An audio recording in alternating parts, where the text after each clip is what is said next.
ಕೆಲವೊಮ್ಮೆ ಹಾಗಾಗುತ್ತದೆ. ನಮಗೆ ನಾವೇನು ನಾವೆಷ್ಟು ಎನ್ನುವ ಕಲ್ಪನೆಯೇ ಇರುವುದಿಲ್ಲ. ನಿನಗೆ ಅಂತಲ್ಲ, ಹಿಂದೆ ತ್ರೇತೆಯಲ್ಲಿ ರಾಮ ಸೀತೆಯನ್ನ ಕಳೆದುಕೊಂಡ, ರಾವಣನಿಂದ ಅಪಹರಣವಾದಳು. ಆ ಬಳಿಕ ಅರಸುತ್ತಾ ಹೋದ್ರೆ ಸುಗ್ರೀವನಿಂದ ಆಜ್ಞೆ ಎನ್ನುವುದು ಹೊರಡಿಸಲ್ಪಟ್ಟಿತ್ತು. ಸೀತೆಯಲ್ಲಿದ್ದಾಳೆ ಎನ್ನುವುದನ್ನು ಅರಸಿ ತರದೆ ಹೋದ್ರೆ ಕಪಿವೀರರಿಗೆ ಶಿಕ್ಷೆ ಆಗುತ್ತದೆ ಎಂಬ ಹಾಗೆ ಆ ಕಾರಣಕ್ಕಾಗಿ ಜಾಂಬವರ ಒಂದು ದಂಡು ಸಮುದ್ರ ದಡವನ್ನು ಸೇರಿತ್ತು. ಎಲ್ಲ ಯೋಚನೆ ಮಾಡಿದ್ರು.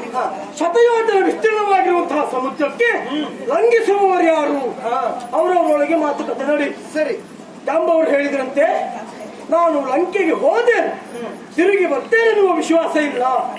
ಕೆಲವರು ನಾನು 40 ಯೋಜನ, ಕೆಲವರು 60 ಯೋಜನ, ಕೆಲವರು 30 ಯೋಜನ ಹಾರ್ತೇನೆ ಎನ್ನುವ ಹಾಗೆ ಮಾತಾಡಿಕೊಂಡ್ರು.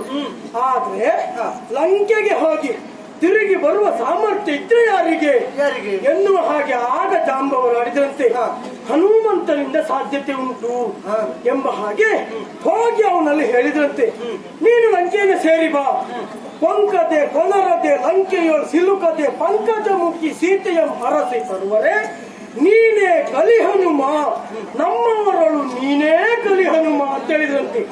ಆ ಕಾರಣಕ್ಕಾಗಿ ಬೃಹದಾಕಾರವಾದಂತಹ ದೇಹವನ್ನು ಬೆಳೆಸಿ ಲಂಕೆಯನ್ನ ಸೇರಿ ಸೀತಾನ್ವೇಷಣೆಯಲ್ಲಿ ಯಶಸ್ವಿಯಾದ. ಈಗ ಹಾಗೆ ಪ್ರತಿಯೊಬ್ಬರಿಗೂ ಒಂದೊಂದು ನ್ಯೂನ್ಯತೆ ಇರ್ತದೆ. ತಮ್ಮ ವಿದ್ಯೆಯ ಕುರಿತಾಗಿ ಕಲ್ಪನೆ ಇರುವುದಿಲ್ಲ. ಯಾಕೆ ಹೇಳಿದೆ? ನಿನಗೂ ಹಾಗೆ. ನೀನೇನು, ನಿನ್ನ ವಿಶೇಷಣೆಯನ್ನು ಎನ್ನುವುದು ನಿನ್ನ ಗಮನಕ್ಕಿಲ್ಲ ಅಷ್ಟೇ. ನಿನ್ನ ಸೌಂದರ್ಯಕ್ಕೆ ಅಲ್ಲ, ನಿನ್ನ ಬೆಡಗಿಗೆ, ನಿನ್ನದ್ದಾಗಿರುವಂತಹ ಆ ಒನಪು ವೈಯಾರಕ್ಕೆ ಒಲಿಯದೆ ಹೋದ, ಮರುಳಾಗದೆ ಹೋದ ಪುರುಷರು ಪ್ರಪಂಚದಲ್ಲಿ ಯಾರಿದ್ದಾರೆ ಹೇಳು? ಹಾಗಾಗಿ ನೀನು ಯೋಚನೆ ಮಾಡು. ಭಾಂಡಾರ ನಮ್ಮದು ತುಂಬಬೇಕ. ಹಾಗಾಗಿ ಎಲ್ಲೆಡೆಯಲ್ಲಿಯೂ ಕಾರ್ಯಕ್ರಮ ನಾನು ಮಾತಾಡಿಕೊಂಡು ಬರ್ತೇನೆ ಅಥವಾ ನಿಶ್ಚಯಿಸಿ ಬರ್ತೇನೆ. ಅಲ್ಲೆಲ್ಲ ನೀನು ನಾಟ್ಯ ಮಾಡು. ಕಾಮುಕರನ್ನ ಸೆಳೆಯುವುದು ನಿಮ್ಮಂತವರಿಗೆ ದೊಡ್ಡ ವಿಷಯ ಅಲ್ಲ. ಆದರೆ ಸೆಳೆದರೆ ಭಾಂಡಾರ ಎನ್ನುವುದು ಸುಲಭದಲ್ಲಿ ತುಂಬುತ್ತದೆ. ನಾ ಸಾಲ ತಕೊಂಡವರಿಗೆಲ್ಲ ತಿರುಗಿ ಕೊಡಬಹುದು, ಆಮೇಲೆ ನಾನೇ ಸಾಲ ಕೊಡಬಹುದು.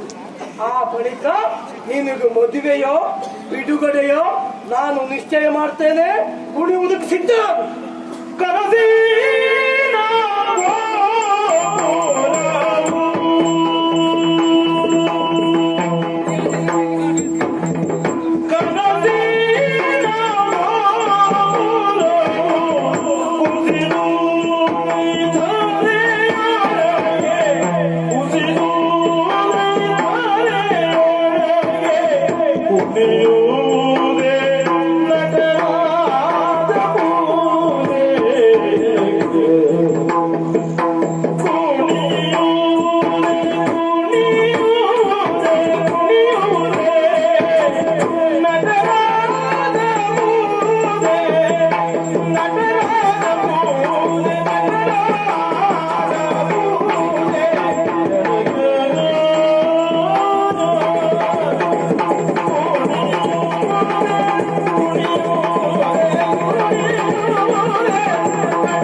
ಮನೆಯಿಂದ ಕಳು ಎಲ್ಲ ಹೀಗೆ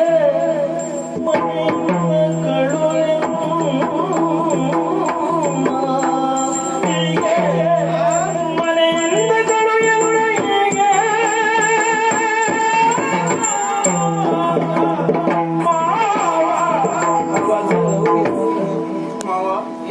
ನೀವೊಬ್ಬರು ಶ್ರೇಷ್ಠ ನಾಟ್ಯಗಾರರು. ನಿಮ್ಮಂತವರ ಬಾಯಿಂದ ಇಂಥದ್ದೊಂದು ಮಾತು ಬರ್ತದೆ ಎನ್ನುವುದಾಗಿ ಎಣಿಸಿದವಳು ನಾನಲ್ಲ. ನಾನು ಕಟ್ಟಿದಂತಹ ಕನಸಿನ ಗೋಪುರ ಎನ್ನುವುದು ನುಚ್ಚು ನೂರಾಗಿ ಹೋಯಿತು ಮಾವ. ಮಾವ, ನಾಟ್ಯದ ಕುರಿತಾಗಿ ಎಷ್ಟೆಲ್ಲ ಶ್ರದ್ಧೆಯನ್ನ ಹೊಂದಿದವರು ನಾವು ಕಲಿತಿರುವಂತಹ ಯಾವ ವಿದ್ಯೆಯಾದರೂ ಕೇವಲ ಜನರನ್ನು ಮೆಚ್ಚಿಸುವುದಕ್ಕಾಗಿರುವುದಲ್ಲ, ಜನಾರ್ದನನ್ನು ಮೆಚ್ಚಿಸುವುದಕ್ಕಾಗಿರುತ್ತೆ. ಅಂತಹ ನಾಟ್ಯವನ್ನು ಕಲಿತಂತಹ ನನ್ನ ಗುರುಗಳು ಕಲಿಸಿಕೊಡುವಾಗಲೇ ಹೇಳಿದಂತಹ ಮಾತು, ಮಗಳೇ, ಯಾವ ಕಾರಣಕ್ಕಾಗಿಯೂ ನಾಟ್ಯವನ್ನ ಮತ್ತೊಬ್ಬರಿಗಾಗಿ ನಿನ್ನ ಸ್ವಾರ್ಥಕ್ಕಾಗಿ ಮಾರಿಕೊಳ್ಳಬೇಡ. ಆ ನಾಟ್ಯ ರಾಜನಾದಂತಹ ನಟರಾಜನನ್ನು ಅರ್ಚಿಸುವುದಕ್ಕೆ ಮಾತ್ರ ನಿನ್ನ ವಿದ್ಯೆ ಎನ್ನುವುದು ಬಳಕೆಯಾದಾಗ ಜೀವನಕ್ಕೊಂದು ಸರಿಯಾದ ಮಾರ್ಗವು ಗುರಿಯನ್ನು ತಲುಪುವುದಕ್ಕೆ ಸಾಧ್ಯ ಆಗುತ್ತೆ ಅಂತ ಹೇಳಿದ್ರು. ಅಂತಿರುವಾಗ ಹಣ ಸಂಪಾದನೆಗಾಗಿ, ಹೊಟ್ಟೆ ತುಂಬಿಸಿಕೊಳ್ಳುವುದಕ್ಕಾಗಿ, ಉಡುವುದಕ್ಕೋ ತೊಡುವುದಕ್ಕೋ ವಿಶೇಷ ಬಗೆಯನ್ನು ಕೊಂಡುಕೊಳ್ಳುವುದಕ್ಕಾಗಿ ನಾವು ಕಲಿತಂತಹ ವಿದ್ಯೆಯನ್ನೇ ಮಾರಿಕೊಳ್ತೇವೆ ಅಂತಾದ್ರೆ ಹಣಕ್ಕಾಗಿ ತನ್ನ ದೇಹವನ್ನು ಮಾರಿಕೊಳ್ಳುವಂತಹ ಗಣಿಕೆ ಹಾಗಲ್ಲ ಮಾವ. ಬಿಟ್ಟ ಪುರುಷರ ಮುಂದೆ ಕುಣಿದು ನಾನು ಕಲಿತಿರುವಂತಹ ವಿದ್ಯೆಯನ್ನ ಮಾರಿಕೊಳ್ಳುವಂತಹ ಮನಸ್ಸು ಖಂಡಿತ ನನಗಿಲ್ಲ ಮಾವ. ಉಣ್ಣುವುದಕ್ಕೆ ಸಿಗದೇ ಇರಬಹುದು, ತೊಡುವುದಕ್ಕೋ ಉಡುವುದಕ್ಕೋ ಯಾವುದು ಲಭ್ಯ ಇಲ್ಲದೆ ಇರಬಹುದು. ಬೇಡಿಯಾದರೂ ತಿಂದೇನೆ ಹೊರತು ನಾನು ಕಲಿತಂತಹ ವಿದ್ಯೆಯನ್ನ ಯಾವ ಕಾರಣಕ್ಕೂ ಮಾರಿಕೊಳ್ಳಲಾರೆ. ಸ್ವಲ್ಪ ಸುಮ್ಮನೆ ಯಾರಿಗೆ ಹೇಳುವುದೇನು? ನೀನಿನ್ನು ಪ್ರಪಂಚ ಕಾಣದೇ ಇರುವಂತಹ ಹೆಣ್ಣು, ಪ್ರಪಂಚ ಏನು ಅಂತ ಕಂಡವನು ನಾನು. ನಿನಗಿಂತ ಹಿರಿಯ ಇದ್ದೇನೆ. ಏನು ವಿದ್ಯೆ ಹೇಳಿಕೊಟ್ಟ ಗುರುಗಳು ಮಾರಾಟ ಮಾಡಬೇಡ ಅಂತ ಹೇಳಿದ ಆ ಗುರುಗಳು ಧರ್ಮಕ್ಕೆ ನಿನಗೆ ವಿದ್ಯೆ ಹೇಳಿಕೊಟ್ಟ. ಯಾವ ವಿದ್ಯಾ ಸಂಸ್ಥೆಯೇ ಆಗಿರಲಿ, ವಿದ್ಯಾರ್ಥಿಗಳಿಂದ ಪಡೆಯುವ ಬಂದ ಲಾಭದಿಂದಾಗಿ ಅವರು ಜೀವನ ನಡೆಸುವಂತದ್ದು. ಹೌದಾ? ಕಲಿಸುವಂತಹ ಆ ಮಕ್ಕಳಿಗೆ ಅಥವಾ ಹೆತ್ತವರಿಗೆ ಎಷ್ಟು ಕಷ್ಟ ಇದೆ ಅದು ಅವರಿಗೆ ಸಂಬಂಧಪಟ್ಟ ವಿಷಯ ಅಲ್ಲ. ಅವರ ಸಂಸ್ಥೆಗೆ ಏನು ಬರಬೇಕು ಅಷ್ಟು ವರ್ಷ ಬರ್ತಾ ಇದ್ರೆ ಆಯ್ತು. ಇದೇ ಅಲ್ವಾ ಜೀವನ? ಎಲ್ಲಿ ಹಾಗಿದ್ರೆ ಹಣದ ಮಾರಾಟ? ಯಾರಿಗೆ ಹಣದ ಮಾರಾಟ? ಸ್ವಾರ್ಥ ತುಂಬಿದ ಪ್ರಪಂಚ. ಒಬ್ಬ ತಂದೆಯಾದವ ತನಗೊಬ್ಬ ಗಂಡು ಮಗ ಹುಟ್ಟಿದ್ದಿದ್ರೆ ನಾಳೆ ದಿವಸ ಅವನ ಹೆಗಲ ಮೇಲೆ ನನ್ನ ಹೆಣ ಹೋದಿತ್ತು ಎನ್ನುವ ಹಾಗೆ ವಿಚಾರ ಮಾಡ್ತಾನೆ. ಅಲ್ಲ, ತನ್ನ ಬದುಕಿಗೆ ನಾಳೆ ಅವ ಆಧಾರವಾಗಿ ನಿಂತಾನೆ ಎನ್ನುವ ಹಾಗೆ ವಿಚಾರ ಮಾಡ್ತಾನೆ. ಅದು ತಂದೆಯದ್ದು ಸ್ವಾರ್ಥ ಅಲ್ವಾ? ಯಾಕಾಗಿ ಯೋಚನೆ ಮಾಡಿದ ತಂದೆಯಾದವ? ಅದು ಪ್ರಪಂಚ. ಈಗ ಜನಾರ್ದನನ್ನ ಸುಲಭದಲ್ಲಿ ಮೆಚ್ಚಿಸಬಹುದು, ಅಗ್ಗದಲ್ಲಿ ಸಿಗುವ ದೇವರೇ. ಜನರನ್ನು ಮೆಚ್ಚಿಸುವುದೇ ಬಹಳ ಕಷ್ಟ.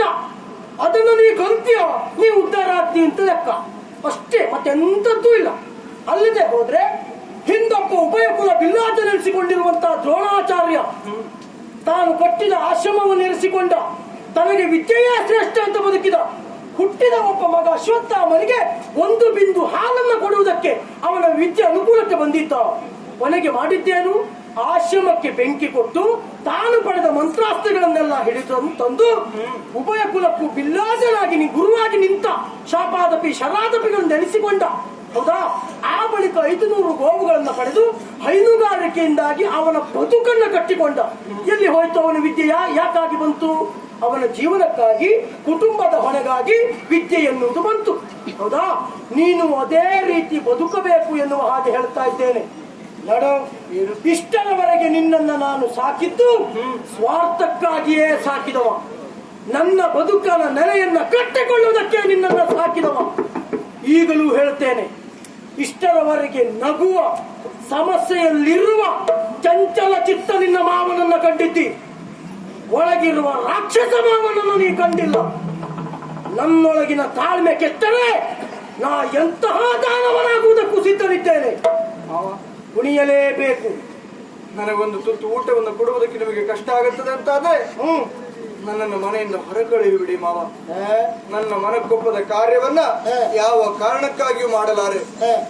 ಬೇಡಿಯಾದ್ರೂ ಹೊಟ್ಟೆ ತುಂಬಿಸಿಕೊಂಡೇನೆ ಹೊರತು ನನ್ನ ಮನವನ್ನ ಮಾರಿಕೊಳ್ಳಲಾರೆ. ಹೋಗುತ್ತೇನೆ ಮನೆಯಿಂದ. ಇಷ್ಟು ವರ್ಷ ಸಾಕಿದ ಮಾವನಿಗೆ ಬೆಲೆ ಇಲ್ಲ ಅಂತ ಆದ್ಮೇಲೆ ನಿನ್ನ ಇಟ್ಕೊಂಡು ನನಗೆ ಬೆಲೆ ಬೇಕಾ? ಖಂಡಿತ ಇಲ್ಲ. ನಿನ್ನ ಕಳಿಸ್ಲಿಕ್ಕೆ ನಾ ಸಾಕಿದ್ದು ಅಂತ ತಿಳ್ಕೊಂಡ್ಯ.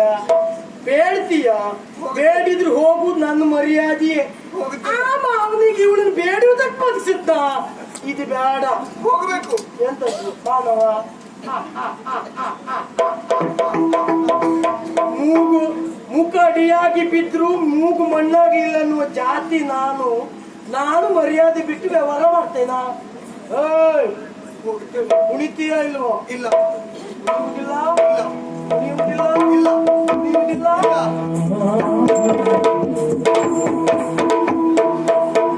ಅಲ್ಲ, ಬಡವನಾಗಿ ಹುಟ್ಟಿದ್ದೇನನ್ನ.